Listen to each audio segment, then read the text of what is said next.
Well, before we get into everybody, so today is my pick, and for our month of labor, we are choosing a film that has to do with teaching, because yes, I am a teacher. I teach 12th grade, so this actually fits very well with me because they are my students pretty much in the film. I wanted to pick this one, and I was talking to somebody the other day. I can't remember. I think it was Joe. And he was like, "Oh, you guys should do the faculty." I'm like, "We've done the faculty." And I'm like, I went through three different movies that I wanted to do for this episode. Not that I don't love this movie, but I knew that one of you was going to give me shit and say, "Oh, that's not a horror movie." Um, Lance. So, which is fine. I mean, we can argue that, you may argue that it's not. I argue that it is for a couple of reasons, and we'll talk about that later.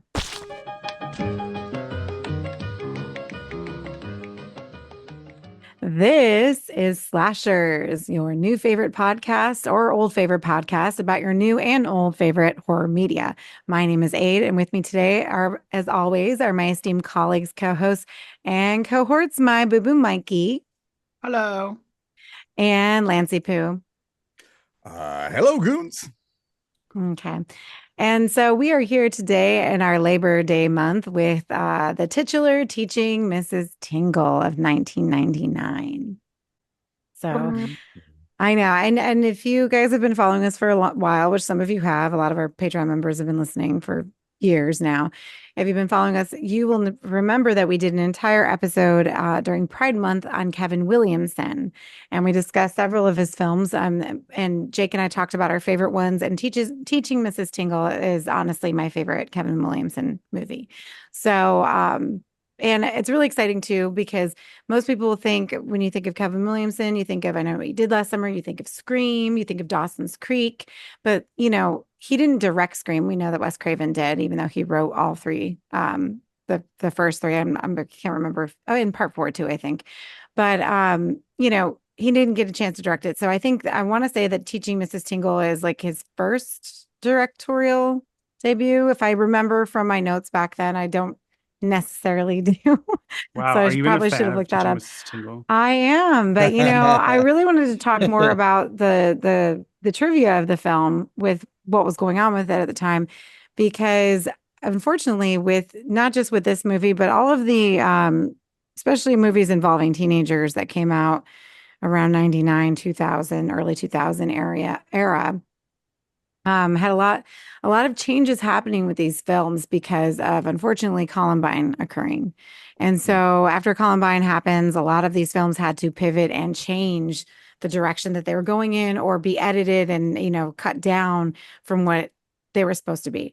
So even though I explained earlier that, most people will think that this film is not a horror movie, it was initially supposed to have an R rating.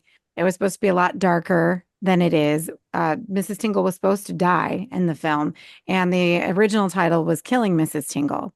And I remember this because I remember reading in Teen Vogue back in the day that a new movie with Barry Watson was coming out, and I loved him so much back then. And it was called Killing Mrs. Tingle. And when they had played the trailer, months later on TV, obviously it had changed. And so obviously the title of the film changed due to Columbine as well. Plus they had to redo the ending for several reasons, but one of them obviously changing it to a more PG-13 friendly film, which is why our poor Jolene behind me here has got that hideous wig on at the end of the film. So if you notice her hair changing drastically, which I always did as a kid, I'm like wondering, oh, did she just dye her hair? And then they walked her on set. But no, it's a really bad wig that they have her in.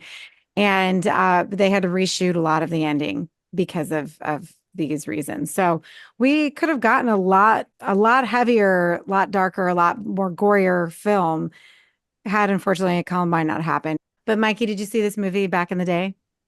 Yes, I saw it once. And so this is my second time watching it. Okay. And I thought a completely different movie happened. But maybe I saw the unedited version back before they changed it. Well, and this is my thing. So, when you watch it as a kid or as a teenager, you put yourself through their perspective. Rewatching it as an adult, especially now with me being a teacher and me teaching children of the same age, I totally get Mrs. Tingle. Like I totally get her. I don't want to say everything she does is excusable, because there are a lot of things that she does that are terrible. but she is fucking awesome. Like, oh my God, what a badass she is. Oh, Like, she only could kick Ade. ass. You Only Ade know, would she's go got from that one cute little spectrum. negligee on. Good Lord. She's like, she's sexually free. Like, she has like, her little coach on the side so she can get it when she wants it. She's a wine connoisseur. She's tough on the kids, and the kids really need it, obviously, especially that one kid who I think was in one of the Children of the Corn movies we watched, who brought the crossbow to the school. Oh yeah. He's in a lot of 90s stuff. I want to say he might have been like a really small part Oh. in Buffy, but that whole classroom has a ton of people that are from Mhm. other things but didn't do anything in this movie. They were just Like in the there's background. yeah, like there's the two that come to mind. So the guy that brought the crossbows, who I thought of first, but then if you look, there is the girl with like the curly hair who's a little heavy set. She's the girl that gets stuck in the garage in Scary Movie. Uh the Yeah, one that she. breaks the garage door. uh Oh yeah. He's the kid from 666, the Children of Corn one. Oh, see, I told you. Same year Yeah. actually came out. Oh, that's And then hilarious. also one of the classmates, there's a black girl there, and I don't know why they didn't feature her more because she did a lot before this, but she was in one of those. When I'm pulling her up, her name is Cherie Johnson, Okay. and she was in Family Matters as Maxine Johnson. She was in Punky Brewster. Oh, But I for love us horror Monkey fans, Brewster.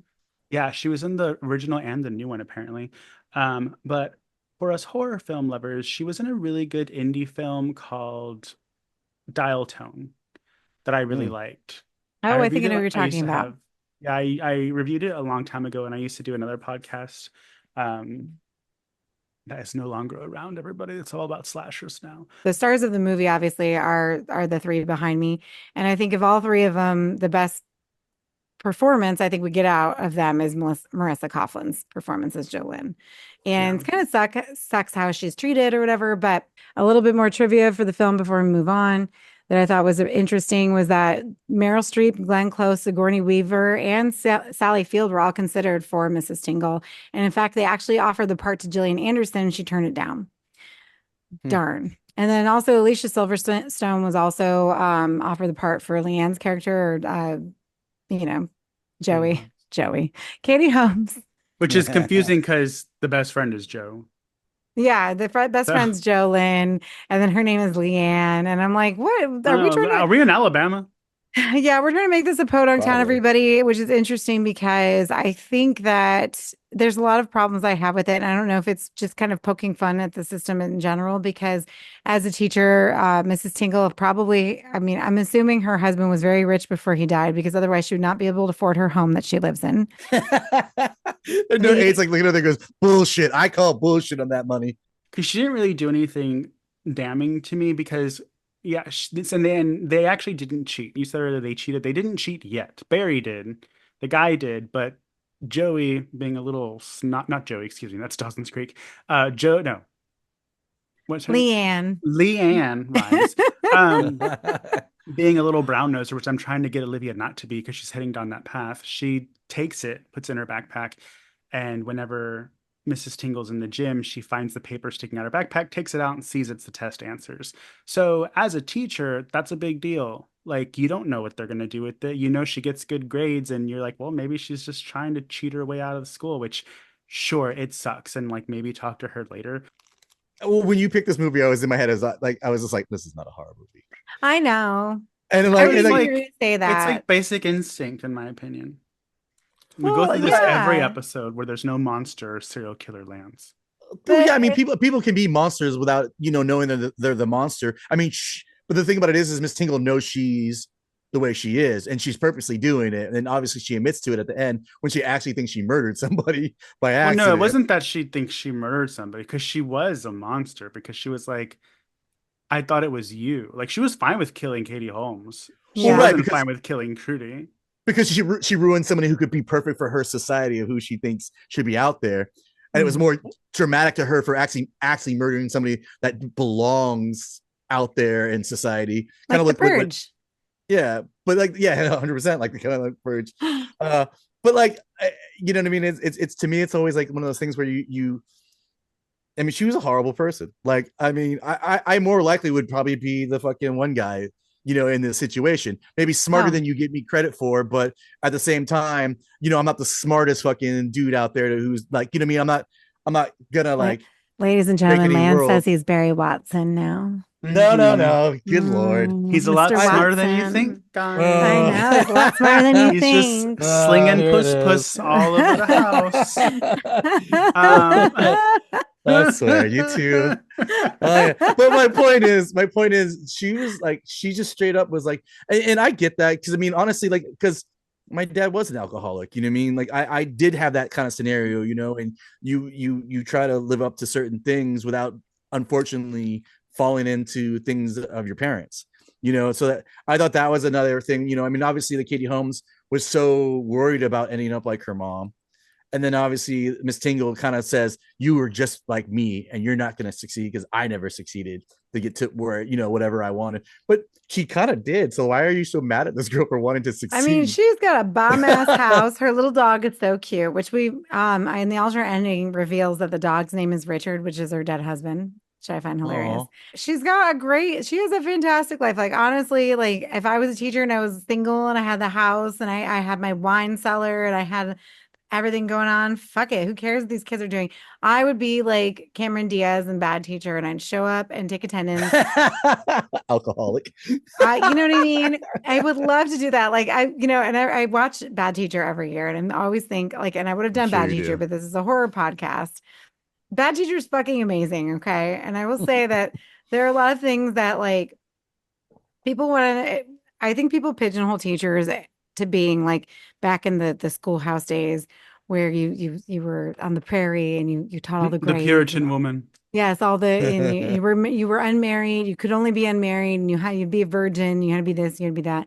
Like now, teachers are just everyday people. Like we was that are. A real thing? I didn't know that. Yes, that's what it was. You couldn't. Like you could be married. You couldn't be married. No, if you're married, then you couldn't teach anymore because you had to be in the home. Yeah, I mean, remember what you told me last time for those. Actually, it makes sense to Lance. So, Lance wants to make American great again, everybody. But well, you know what? You do have the red hat on, and I was going to tell you to change it because, like, we don't like red hats. On this I also have the Garbage Pail Kids on, so I don't know where that goes along with that scenario. It's fine. You can't wear red hats anymore. I've told you this before. Teaching Mrs. Tingle could have been. It could have been darker. It could have been grittier. It could have been a little bit sexier. Even though I think the little sex scene in the movie was not bad. Not bad. Katie Holmes, she looked like a little frump at the, before she took the tank top off. So good for her. And I mean, you still technically saw boobs, but it was like you saw boobs behind like the boobs. We saw boobs. Like, but they had like the weird sheer thing. Like I was called a bra. Yeah, the sheer bra. Sheer thing. The weird sheer thing that the things that's always in his way. They are always in my way.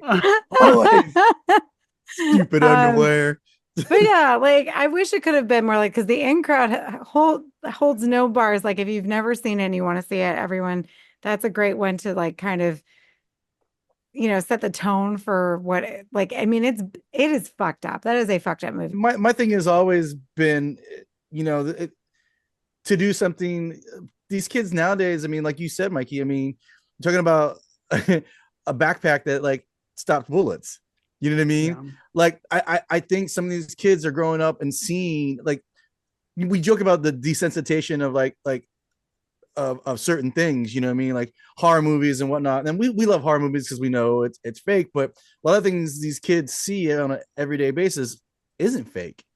And kids are being murdered for different reasons, and teachers are being murdered for different reasons, and people like Miss Tingle who belittle kids, and people want to like defend themselves in a certain way. Maybe not the right way. I mean, I'm not saying go out there and shoot people if you don't agree with them. I mean, if you don't agree with them, tell them you don't agree with them. But there's an area where you have to learn to understand a right way to kind of maybe do that and a wrong way to do that. I think going out of your way to tell a teacher to go fuck themselves is one thing. Don't get me wrong. I literally told a teacher one time, yeah, I bet you did. I did. I bet you did. But that's the thing. It's like, the world is not Mrs. Tingle. Like this Right, is a but film, it's fiction. I have a different perspective, just like you have a different perspective now on Miss Tingle, and because you relate to that. But what I'm saying is, in a general, it's just these kids understand more stuff than we never understood at an early age.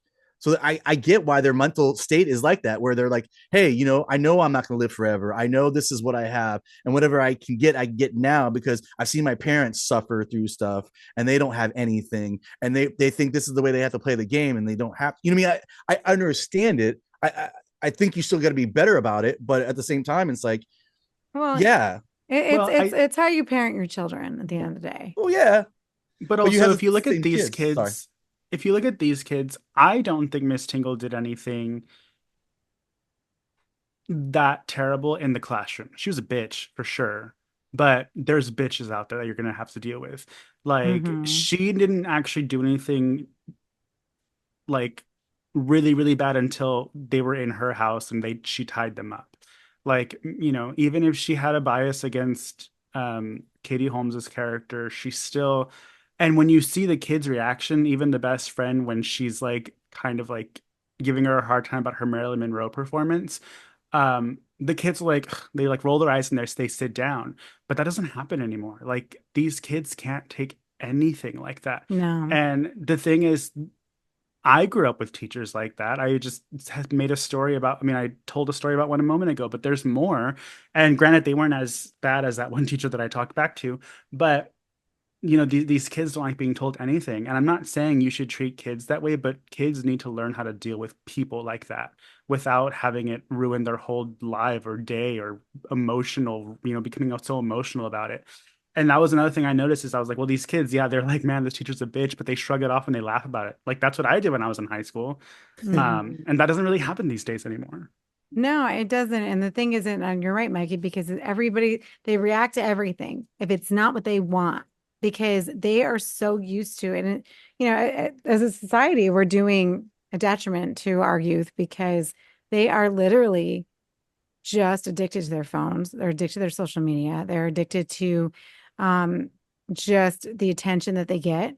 And the minute you tell them no, it is a screaming match. We've had kids on the floor, 17, 18-year-olds, stomping on the floor, crying, screaming, kicking the walls, attacking teachers because they got their phone taken away.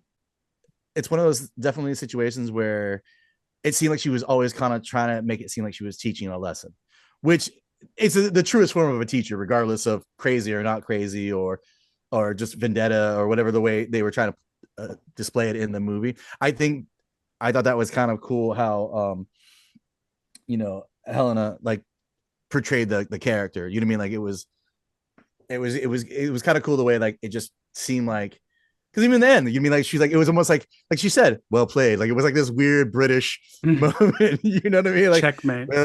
And schooling now and then, Jesus. I mean, it's a totally different thing, like you said. It's a huge contrast. Yeah. And I would really like to go back in the day, honestly, because it would just make all of our lives a lot better. Although, the sad part is that Columbine did happen around this time. So those things were just starting. And so we're seeing, it's interesting watching movies at that time, especially with teenagers and dealing with how they reacted towards Columbine, or how the film, how all of these films were affected based on what had happened. And yet, just because we changed the movie, did it stop anything? No. In fact, it's much worse now. And so, I mean, fuck it. If the kids are going to go crazy and their parents are going to buy them guns anyway, what difference does it make if we change a fucking movie? So that's my TED Talk. Anyways, so now we're coming up to the end of the episode. I love this movie. I know that some of you might think it's not horror. I'm sorry that it's not as horror as you would like it to be. But if you haven't seen it, please go ahead and stream it on Peacock. I promise you'll love it if you're like me, or you can make fun of it if you want. There's that too. Like Lance. Yeah. Like Lance. It's a fun movie, regardless. It's just not hard. Yeah, well, you know what? I'm sure you liked it. And obviously, it came out the same year as fucking Terror Firmer. So I'm sorry that I didn't pick Terror Firmer. But we already did that. Anyways. So If you want to catch our video cast, everybody, and you want to see Barry Watson behind me, and so you can like drool over him, it condenses our review, and you can see our lovely faces. Check us out at youtube.com/slasherspodcast. We also have a bi-weekly video reviews of all things horror nerd at the Comic Chop, a YouTube exclusive, so go ahead and subscribe. If you'd like to access monthly exclusive Patreon reviews and some sweet perks, find us at patreon.com/slasherspod. If you're the kind who likes to wear your support, we have plenty of designs available for you, and you can have anything from coffee cans to dental dams at our Redbubble shop at slasherspod.redbubble.com. If you'd like to follow us, feel free to do so on Instagram at slasherspod or at the Mutant Goons from Beyond. If you want to complain directly and tell one of us, probably me, because I know it's me, how wrong we are, you can find us individually at myself at pathologicallyade, Mikey at Horror in a Half Shell, Lance at Zombie vs. Hate, Doug Bizarro, and Yahira at Yahi45. Don't forget to harass Jason and tell him to come back to us. If Facebook is more your style, you can watch us in the Facebook group at Mutant Goons from Beyond. Please support B Movie TV as well, and catch Doug on Friday Night Action and Yahira on Saturday Night Terrors, sometimes Jake as well, only on Roku. As always, we rely on the support of our listeners. I want to give a special shout out to our amazing Patreon members. We've got Josh Gunn, Austin Proctor, Dinosaurs Will Always Be Awesome, my mother Lorene, Kevin, we love you, Kevin, Vlad Lewis, Leslie Thurman, and our Cam. And don't forget Dan. Head on over to Patreon to join the likes of these amazing folks. Anyways, so I thought this was a fun episode. I got a little heavy at the end, so sorry. Not sorry, but yeah, I know. I got to get off my soapbox. I'm very sorry about that. Goodbye. Long we live in. Die. Bye, don't die. Die. Ah. Mm.